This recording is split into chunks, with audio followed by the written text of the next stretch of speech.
Shabbat Shalom. Il y a beaucoup de choses à apprendre de la rencontre entre Yaakov et Esav lors du retour de Yaakov sur sa terre, sur la terre de ses ancêtres. Et entre autres, on voit qu'entre Yaakov et Esav, il y a une espèce de discussion autour des biens matériels. On voit que Yaakov a trouvé nécessaire d'envoyer à Esav un cadeau, une fortune. Ensuite, Esav, recevant ce cadeau, dit à Yaakov, mais j'en ai pas besoin. Vous l'avez marqué dans le verset 9.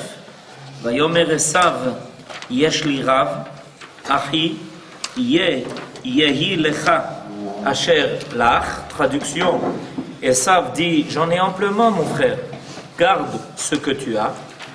Donc, Esav semble dire, j'ai pas besoin de tout ça, puisque de toute façon moi aussi, rien ne me manque.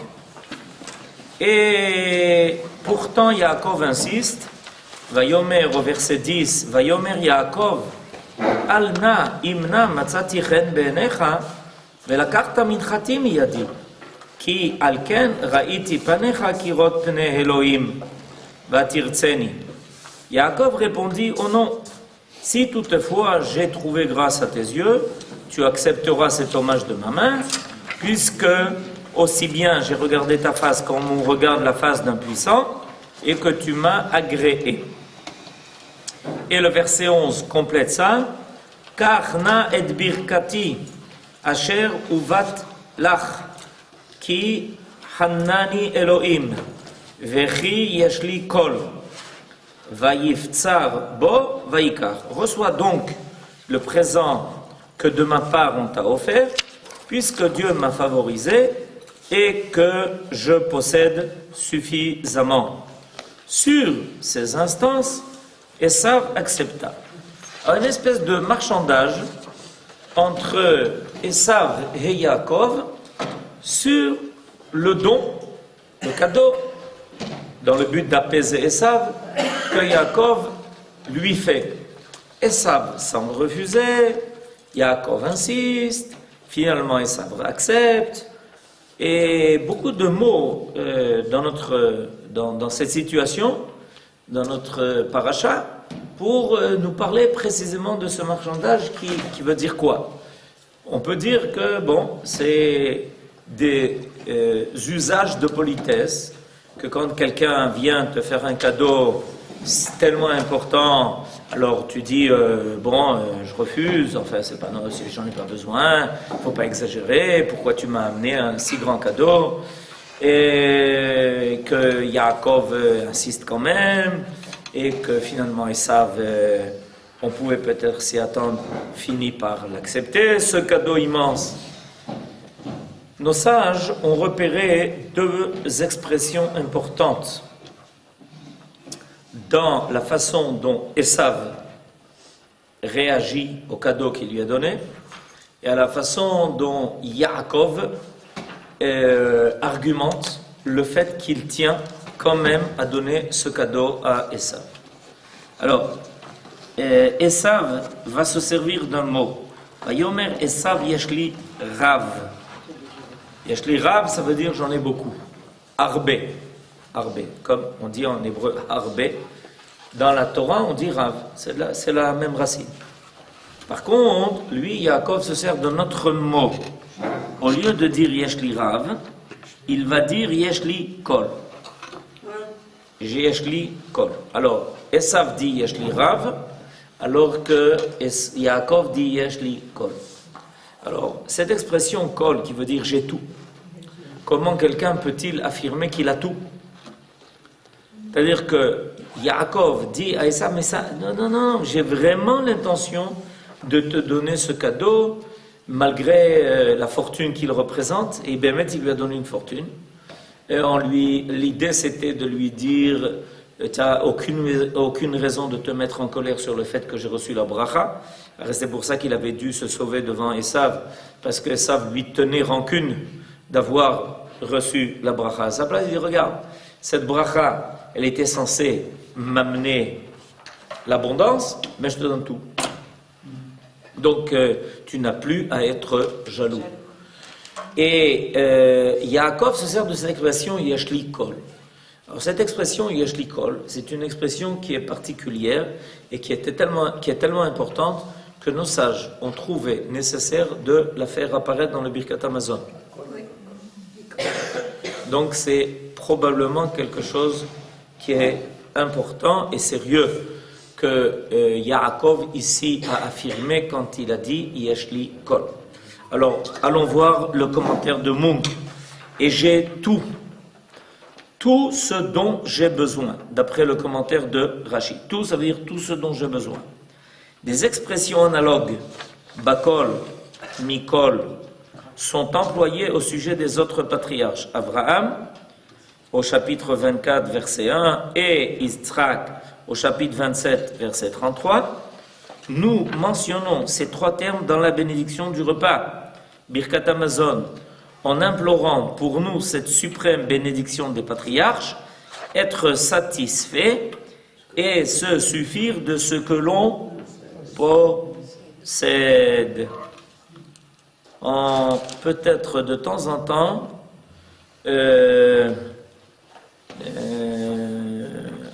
en ayant la réflexion de temps en temps qu'on n'apprécie pas ce que l'on possède, et puis qu'il y a des gens qui aimeraient bien avoir ce que l'on possède déjà. Alors, Bakol Mikol Kol, on voit donc qu'il y a ici un paramètre qui est fixe chez les Avot, chez les patriarches, chez Avraham, Yitzhak et Yaakov, Bakol Mikol Kol, donc on se sert de l'expression Kol, et il faut essayer de comprendre pourquoi ce terme-là est tellement déterminant qu'il revient chez les trois patriarches et que nos sages ont dit, tu sais, il faut intégrer ça dans la bracha dont on va se servir pour remercier Akadosh Baruch Hu de donner ce qu'il nous donne.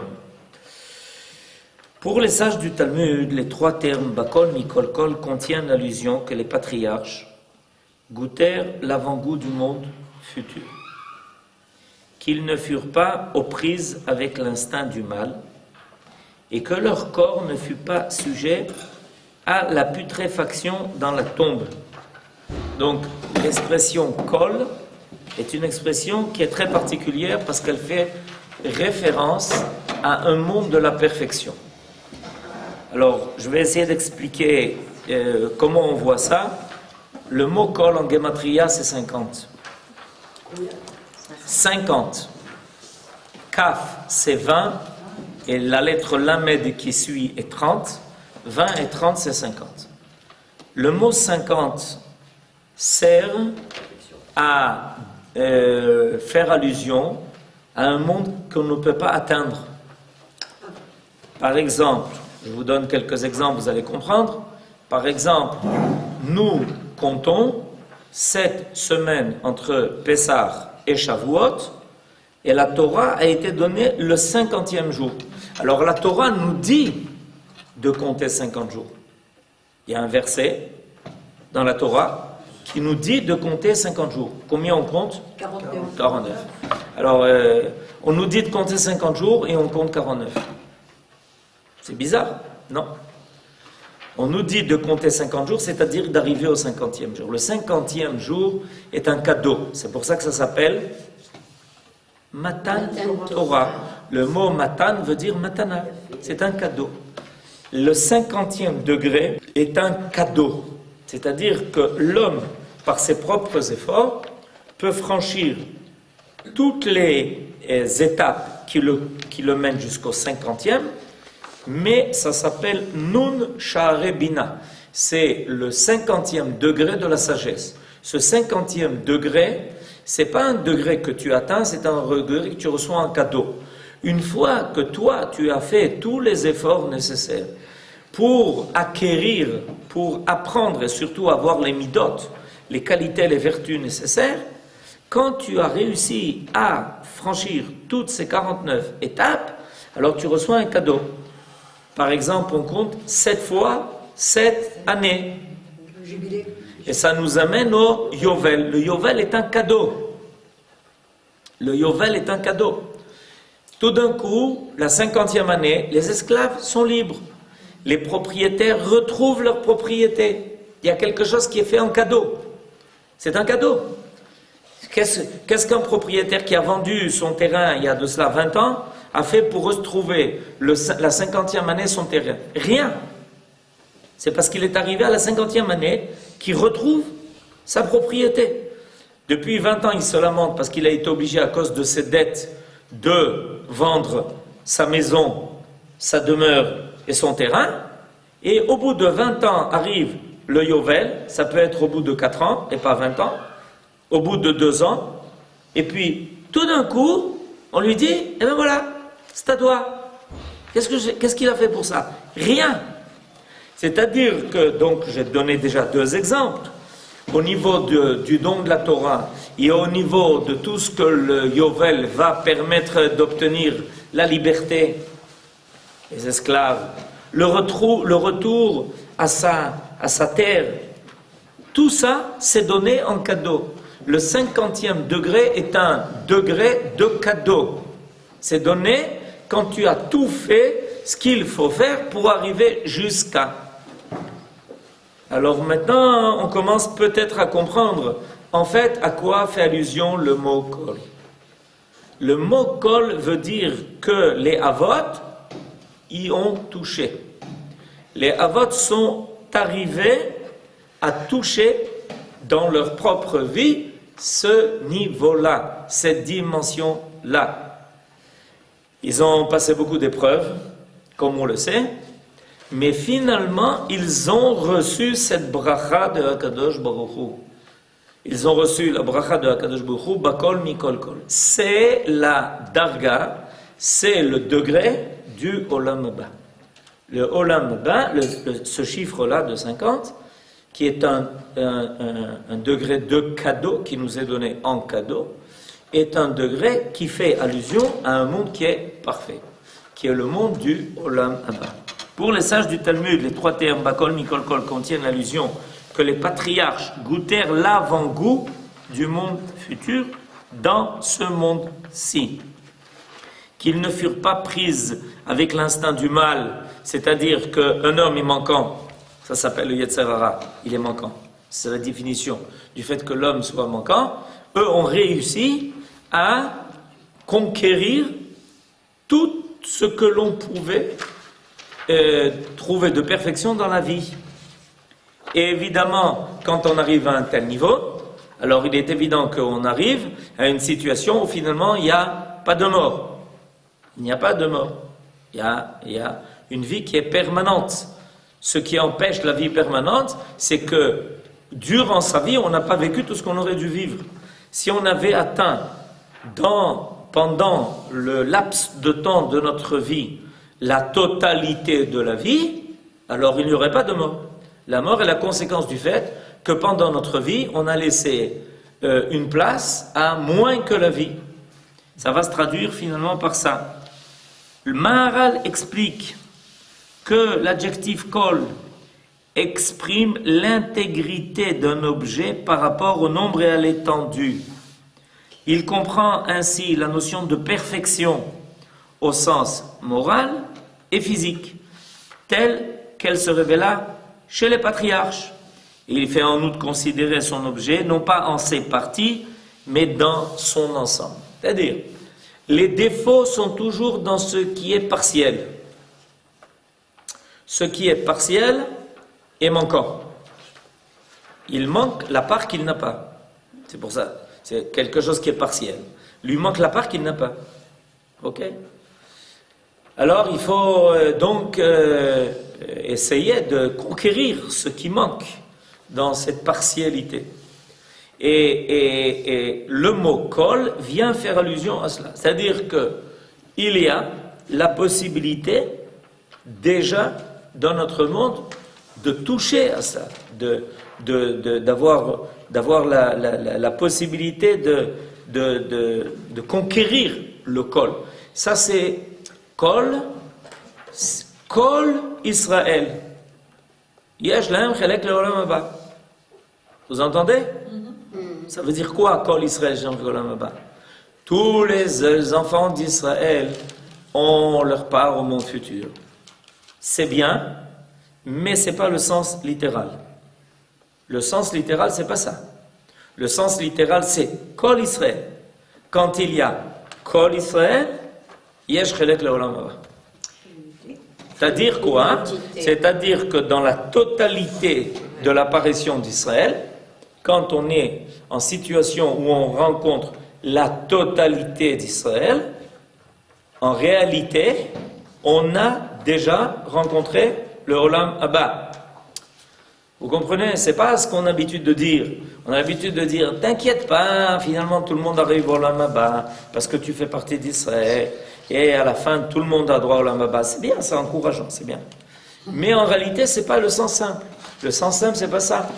Le sens simple, c'est Kol Israël, Bakol Mikol Kol. Quand tu es dans le klal, tu es dans le Olam Haba. C'est-à-dire, on ne meurt pas dans le klal. On peut mourir en tant qu'individu, mais on ne meurt pas dans la totalité d'être. Kol Israël, c'est la totalité d'être. Le Am Israël, dans sa totalité, ne manque rien de la possibilité et de la qualité d'être. Il ne manque rien. Il contient toutes les facettes possibles et imaginables de ce que la vie peut être. Donc, Kol Israël, quand tu es dans une situation de Kol Israël, si tu es avec le klal, si tu es rattaché à cela, t'inquiète pas. C'est pour ça que nos sages, Maïmonide le met dans ses halachot concernant la tchouva, en prévenant que celui qui s'écarte du klal, même s'il ne fait pas de averot, c'est phénoménal, il ne fait pas de averot, il n'a pas très l'école Olam Haba. Il est en dehors du Olam Haba. Alors il est peut-être au niveau individuel quelqu'un de bien, sympa comme ça, mais étant donné qu'il a décidé de se séparer du klal, il explique en quoi ça consiste, alors il n'est plus déjà dans le domaine du Olam Haba. C'est très grave. Il y a toujours on a toujours eu cette conscience qu'il faut être toujours attaché au klal. Il faut toujours faire partie du klal. Tu es dans le klal, toi, tes enfants, tes descendants, tu seras dans le fleuve qui coule, le fleuve du Olam Haba. C'est Kol Israël, c'est pour ça qu'il y a marqué Kol Israël. C'est le pshat. Okay. Pardon, Rav. Vous avez parlé de conquête puis de cadeau. Comment est-ce que ça pourrait être compatible? Conquête, c'est conquérir tout ce que l'on peut conquérir. Et à la fin, on reçoit le cadeau. Quand on a mis en... C'est comme ça, à quoi ça ressemble? Non. Je veux dire à quoi ça ressemble. Il y a un jeu qui s'appelle le puzzle. Alors, qu'est-ce qui se passe? Quand on est en train de mettre en place les différentes pièces du puzzle, alors en réalité, on voit un morceau par-ci, un morceau par-là, un morceau par-ci, un morceau par-là. Et puis quand on a mis le dernier morceau, alors tout d'un coup, on a le droit à voir toute l'image rassemblée. Ça, c'est le cadeau. C'est-à-dire, jusqu'à la dernière pièce, c'est conquête. C'est la conquête. On essaye de comprendre où est-ce qu'on va le mettre, qu'est-ce qu'on va mettre. Des fois, on le met à l'envers, etc. Et il faut se battre pour ça. Parce que des fois, tu es sûr que la pièce est là. Il y a des puzzles qui sont faciles, mais il y a des puzzles un peu plus difficiles. Ou alors, tu es sûr qu'il faut le mettre là, et puis tu t'aperçois, quand tu es presque à la fin, qu'en réalité, tu t'es trompé sur la façon de... Vous comprenez? C'est comme un labyrinthe. Ça, c'est le mashal du Ramchal dans Mesilat Yesharim. Que notre vie est un labyrinthe. Alors des fois, on avance, on est sûr, on est content, truc, hein, et à la fin, pouf, on est bloqué. Parce qu'on s'est complètement trompé. Il nous manquait juste un truc à prendre sur la gauche, on ne l'a pas pris, alors on se trouve, on était sûr qu'on y arrivait, etc. C'est ça, c'est pour ça que ça s'appelle la conquête. La conquête, c'est comme quelqu'un qui étudie. Il étudie, et un jour il est Talmid Chacham. Mais il est Talmid Chacham, pas seulement à cause de ses efforts, parce qu'un jour, Akadosh Baruch Hu lui donne la Torah en cadeau, à cause de ses efforts. Ce qu'un Talmid Chacham comprend avec son étude d'année, c'est pas seulement ce que lui a compris, c'est ce qu'on lui a donné. C'est pour ça que dans la bracha de Noten la Torah. C'est pour ça qu'il faut remercier sans arrêt Kadosh Baruch Hu. On n'a pas le droit d'étudier la Torah sans faire la bracha. Asher bachar banu mikol hamim, venatan lanu et Torato, baruch ata Hashem noten la Torah. Et ça, en réalité, on peut le trouver dans tous les domaines de la vie. Que quand quelqu'un fait des efforts, et que ces efforts sont authentiques, et qu'il a de bonnes intentions, alors tout d'un coup, on voit qu'il a quelque chose de plus que les autres, même s'il a étudié, a priori la même chose, même s'il a, dans tous les domaines, on voit comme ça. Il y a je sais pas quoi, le médecin, et puis il y a le médecin comme ça. Celui qui, il a plus, pourquoi? Parce que Akadosh Baruch Hu donne quelque chose en cadeau. Il lui donne la matana qui vient après les efforts. Et ça, c'est dans beaucoup de domaines, on voit que quelqu'un a quelque chose de plus. On ne sait pas comment l'expliquer, mais il a quelque chose de plus. Il y a des gens qui ont appris à peindre, mais il y a le peintre qui a quelque chose de plus. Il y a des gens qui ont appris à jouer de la musique, mais il y a celui, dès qu'il met les mains sur le piano, c'est autre chose. Tu as l'impression d'être dans un autre monde. Et pourtant, ils ont été au conservatoire, ils ont appris les mêmes notes, ils ont les mêmes partitions, et tatati, et tatata.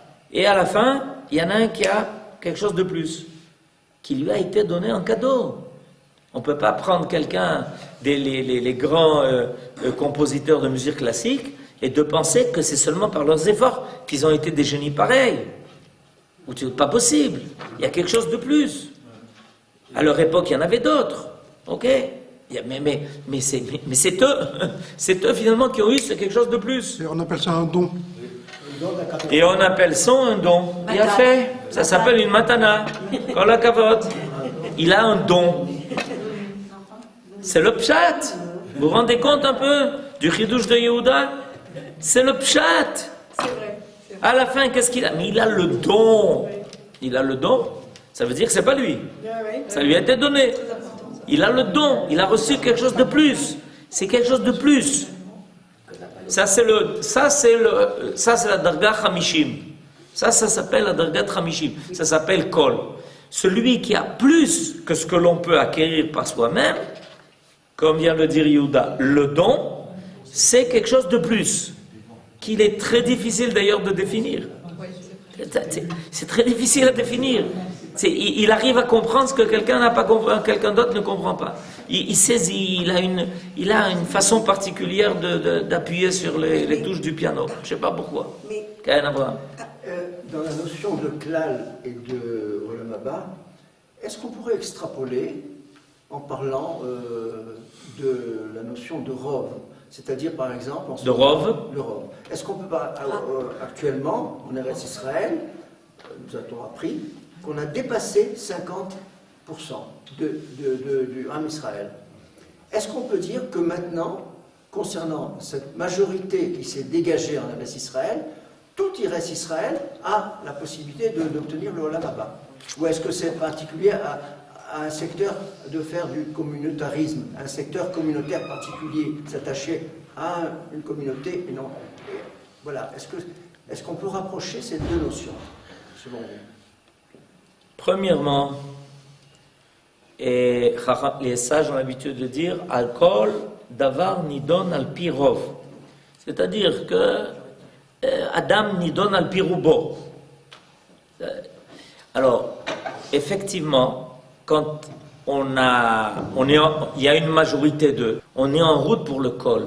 On est en route. Le fait d'être en route pour quelque chose, c'est déjà être rattaché à la chose. C'est ça la force du Rov. La force du Rov. Pourquoi le Rov décide? Il y a des gens qui ont réfléchi là-dessus et qui ont dit que c'était injuste. Que la majorité décide, c'est injuste. Vous ne saviez pas ça? Il y a des penseurs qui ont dit que la majorité décide, c'était quelque chose d'injuste. Pourquoi? Parce que la minorité n'est pas obligée de subir des décisions de la majorité. La majorité kol hakavod, mais vous n'êtes pas tout le monde. Et on peut, dans le cadre d'un ensemble, penser que la minorité a des droits que la majorité ne peut pas lui retirer et lui imposer. Et pourtant, dans le monde entier, on accepte ce principe. Pourquoi? Dans la Gemara, c'est le principe. Non, c'est comment dans la Gemara? C'est dans la Torah. Oui, dans la Torah. Acharei Rabbim Lehatot. Et pourtant. Quand on amène quelqu'un, je vais vous donner un exemple qui paraît extrême, mais ça va nous illustrer ça. On traduit quelqu'un en justice, ok? On l'amène devant le Sanhédrin. Le Sanhédrin dit, Tov, alors qu'est-ce que vous en pensez? La majorité dit qu'il est condamnable à mort. Ok? Il est condamnable à mort. C'est-à-dire, on va tuer quelqu'un selon la majorité des avis.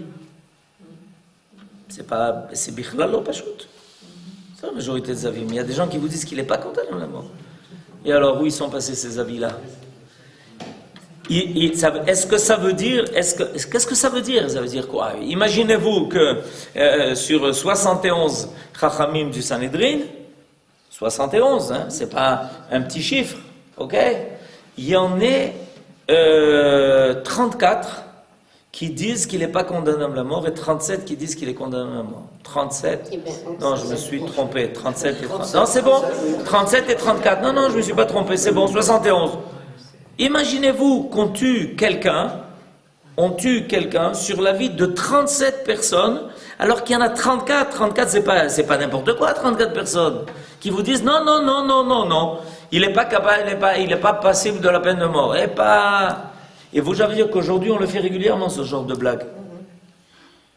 Blague entre parenthèses. À chaque fois que, aux oreilles de quelqu'un, la décision d'un tribunal ne plaît pas, alors qu'est-ce qu'on a pris l'habitude ces derniers temps? De publier l'avis des gens qui étaient minoritaires, en vous disant, ouais, c'est vrai que le tribunal a décidé comme ça, mais sachez qu'il y avait des gens qui n'étaient pas d'accord avec ça. Vous n'entendez pas les informations? C'est la façon de détruire, c'est une bonne façon de détruire, c'est une façon, bien sûr, c'est aujourd'hui régulier. On le fait régulièrement. À la haute cour de justice, on vous dit oui, c'est vrai que là oui, mais il y avait en nous disant quoi? Tout le monde n'était pas d'accord avec cette injustice. Tout le monde n'était pas d'accord avec cette injustice. C'est ça que ça veut dire. Vous êtes encore un peu tmimim, mais moi je vous dis ce que ça veut dire. Ok? Et précisément ça veut dire. Alors, d'où vient ce Kohar du Rov? Le Kohar du Rov veut dire qu'en réalité, le Rov, il est déjà en route pour le Kol. Il est déjà en route. C'est l'ostam. Le principe du Rov, ça veut dire qu'on est déjà rajouté à quelque chose qui est en voie de se compléter. Il y a la dynamique. Il est en voie de se compléter. Alors, vous avez raison, Avraham. Si aujourd'hui, en Eretz Israël, il y a Rov Am Israël, ce qui n'est pas facile tellement à décider, mais disons qu'il y a Rov Am Israël, ça veut dire que l'homme Israël a franchi une étape où il est en route pour être Kol Israël. Néanmoins, on veut arriver à Kol.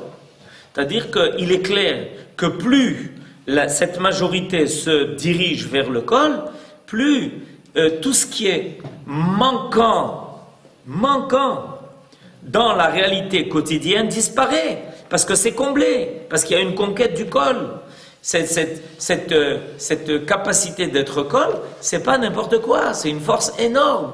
C'est la capacité où tous les éléments réunissent à se unir pour finalement n'être qu'une seule et même chose. Vous avez fait une remarque qui est très importante et qui est juste. Tant qu'on n'en arrive pas à la situation de Kol, il y a une disparité. Ça veut dire qu'on n'est pas encore capable de saisir l'ensemble. C'est comme un puzzle qui n'est pas terminé.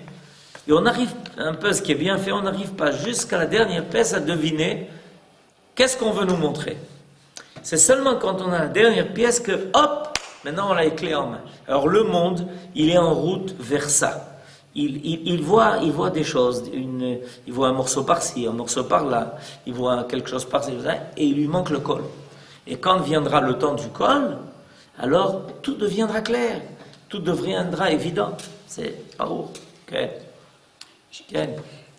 Je reviens un petit peu en arrière, pardonnez-moi. Okay. Il a parlé de dons, de matana, etc., etc. Mais est-ce que c'est pas un truc où on est complètement passif si on reçoit un cadeau. Je veux dire, où est la conquête? Oui, on a travaillé pendant 49 étapes avant d'être... Mais non, Sarah. On a fait tous les efforts et on est arrivé épuisé à la fin des efforts. Mais est-ce qu'on peut dire que... Passif, c'est passif, c'est-à-dire que pour conquérir les 49 degrés, un jour, entre Pessah et Shavuot, essayer d'avoir une juste petite... une petite comme ça, il y a des livres qui ont été écrits là-dessus, c'est ce qu'on doit conquérir pendant ces 49 jours. Je vous assure que celui qui arrive à conquérir ces 49 midot, il est loin de s'imaginer qu'il est en train d'être passif. Il a tellement travaillé, c'est dans toute chose comme ça. Dans toute chose, on a tellement on a fait les efforts que on doit arriver jusqu'au bout de la capacité d'être.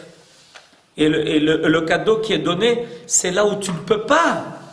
C'est pas quelque chose où tu es passif. Parce que même si tu ne veux, tu ne peux pas. C'est ce que mon cher Rabbeinu nous demande à Kadosh Baruch Hu. Montre-moi ta face. Alors Kadosh Baruch Hu, tu veux que je te montre ma face? Tu n'es plus, tu disparais. Alors qu'est-ce que tu veux que je fasse? Fais tout ce que tu peux faire et à la fin je te donne un cadeau. Mais tu ne peux pas toi l'acquérir ça. Un homme doit avoir cette humilité de savoir qu'il ne peut pas tout conquérir. C'est impossible. Ça serait, mais c'est bédiouk le gouffre où tombe l'idolâtrie en pensant que nous, on peut tout acquérir par nous-mêmes. En quoi on s'est battu contre les Grecs? On est tout. On est tout. Il n'y a pas besoin de la foi, il n'y a pas besoin de la Torah, il n'y a pas besoin de ci, il n'y a pas besoin de Dieu, il n'y a pas besoin de Kloum. On est tout. Mais le Ham Israël, il connaît cette idée. Il sait que la shlemut ne peut passer que par la hanava. De savoir qu'à un moment donné, tu ne peux pas. Tu ne peux pas, toi, acquérir l'infini. C'est impossible. C'est quoi cette histoire-là? Tu veux acquérir l'infini? L'infini peut être donné en cadeau, mais tu ne peux pas l'acquérir. C'est de la gava. Moi, je vais acquérir l'infini. Miata. Okay. Oui. Pour revenir à votre exemple du Sanhedrin, si Kol, tous les Dayanim, décide qu'il est passible de mort, alors il est acquitté. Comme quoi, l'homme ne peut pas être Kol. Il faut qu'il reçoive un cadeau. Et ce que Yehuda nous dit là, nous rappelle là, c'est une halakha très très particulière et pratiquement incompréhensible parce que ça fait partie du Kol. C'est que si à l'unanimité, le Sanhedrin décide de condamner quelqu'un à mort, il est acquitté. Il est acquitté parce que... c'est comme celui qui a le corps tout plein de lèvres, il est pur. Ça veut dire qu'il est impossible que l'homme prétende qu'il a toute la vérité. Impossible. Impossible. Non. Si tout le Sanhedrin, Kol la Sanhedrin, Omer Chayav, ou Yotzep Patour, en réalité, il est peut-être coupable, alors on ne peut pas dire qu'il est Zakai, mais on dit qu'il est Patour. Ça veut dire quoi? On revient à ce qu'on vient de dire. Ça veut dire que ça serait de l'orgueil de la part d'un tribunal, que tout le monde est d'accord pour tuer quelqu'un. Non, tu n'as pas toute la vérité. Il y a toujours quelque chose qui est encore à compléter et que sûrement tu n'as pas vu. Alors on a un principe du Kol, on a un principe du Rov. C'est ce qu'on en fait. Alors, et ça c'est important de le savoir parce que finalement, pourquoi c'est pour nous fondamental cette notion-là du Kol? C'est fondamental parce qu'on descend de là. Ce qui fait que le Ham Israël est éternel, c'est parce que le Ham Israël est le résultat de la conquête des Avot qui ont réussi à toucher à Kol.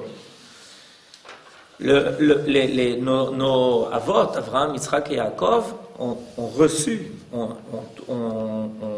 atteint le niveau du Kol. Bakol, Mikol. Donc à partir de là, tout ce qui va sortir ce qui va finalement être le résultat de ce travail des trois, de Abraham, Yitzhak et Yaakov, c'est que Kol Israël Yeshlem Chelek L'Olam Haba. Kol Israël yesh lahem chelek l'olam haba, ça vient de Bakol Mikol Kol.